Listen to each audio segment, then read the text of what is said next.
Bonjour à tous, vous retrouverez ici un petit extrait de mon live, puisque j'ai décidé de faire des petites pastilles sur chacune de mes reviews. Enjoy!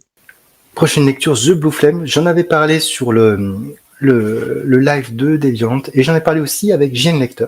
Donc The Blue Flame, de Christopher Cantwell et d'Adam Gorham, qui est publié par 404. Alors là, pour le résumé, ça va être un petit peu compliqué. En fait, soit je fais très simple, soit je détaille un petit peu plus. The Blue Flame, je vous ai mis 2 séries de planches un peu emblématiques.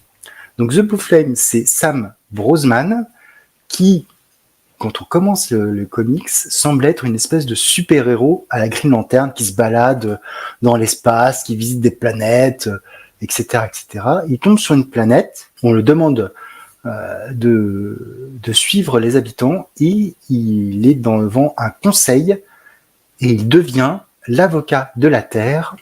Il va devoir défendre la Terre et surtout défendre le fait qu'elle puisse continuer à exister, parce que pour le moment c'est pas gagné. Voilà. Donc il va devoir plaider pour la survie de la Terre, et pas que l'humanité, je dis bien de la Terre.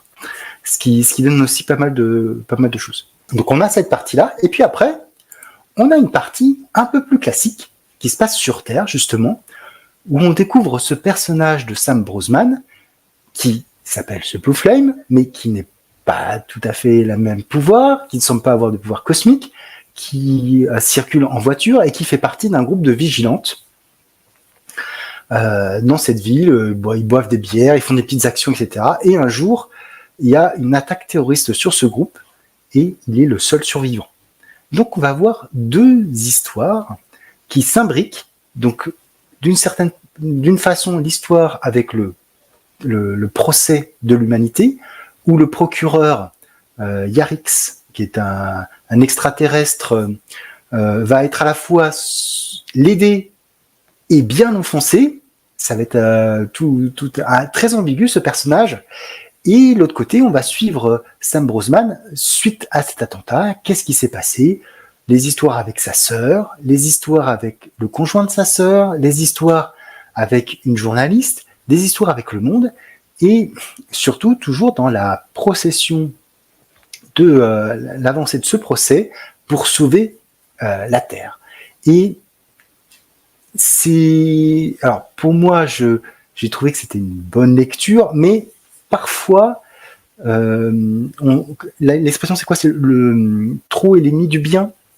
Je pense que Cantwell essaye de trop montrer certaines choses, un non-manichéisme hyper présent tout au long de l'ouvrage, ce qui donne de la profondeur au personnage, évidemment, puisqu'ils n'ont pas une seule dimension, puisqu'ils sont duels dans leurs actions et dans ce qu'ils ont fait, leur passé, présent, futur, etc. Mais ça devient aussi compliqué de prendre parti. Peut-être que c'était aussi l'idée de l'auteur de ne pas prendre parti par rapport au personnage, etc. Voilà. Je n'en dirai pas plus, parce que je vois que certains ne l'ont pas lu. En tout cas, c'est une lecture marquante et qui fait réfléchir. Et je pense qu'il est intéressant aussi de la relire après l'avoir un peu digérée, pour voir ce que l'auteur a voulu dire au fur et à mesure et mieux appréhender les choses. Voilà. En tout cas, moi, ça a été une lecture que j'avais dans ma wishlist depuis longtemps, que j'ai faite, et je ne regrette pas. En plus, en français, on a droit à donc c'est 10 épisodes, en anglais à une très belle édition chez 404, avec un dos Blue Flame écrit en gros, etc. Une édition très quali. Mais ouais, ça a été une surprise. Mais si je devais choisir entre Une soif légitime de vengeance et ce titre, je choisirais Une soif légitime de vengeance.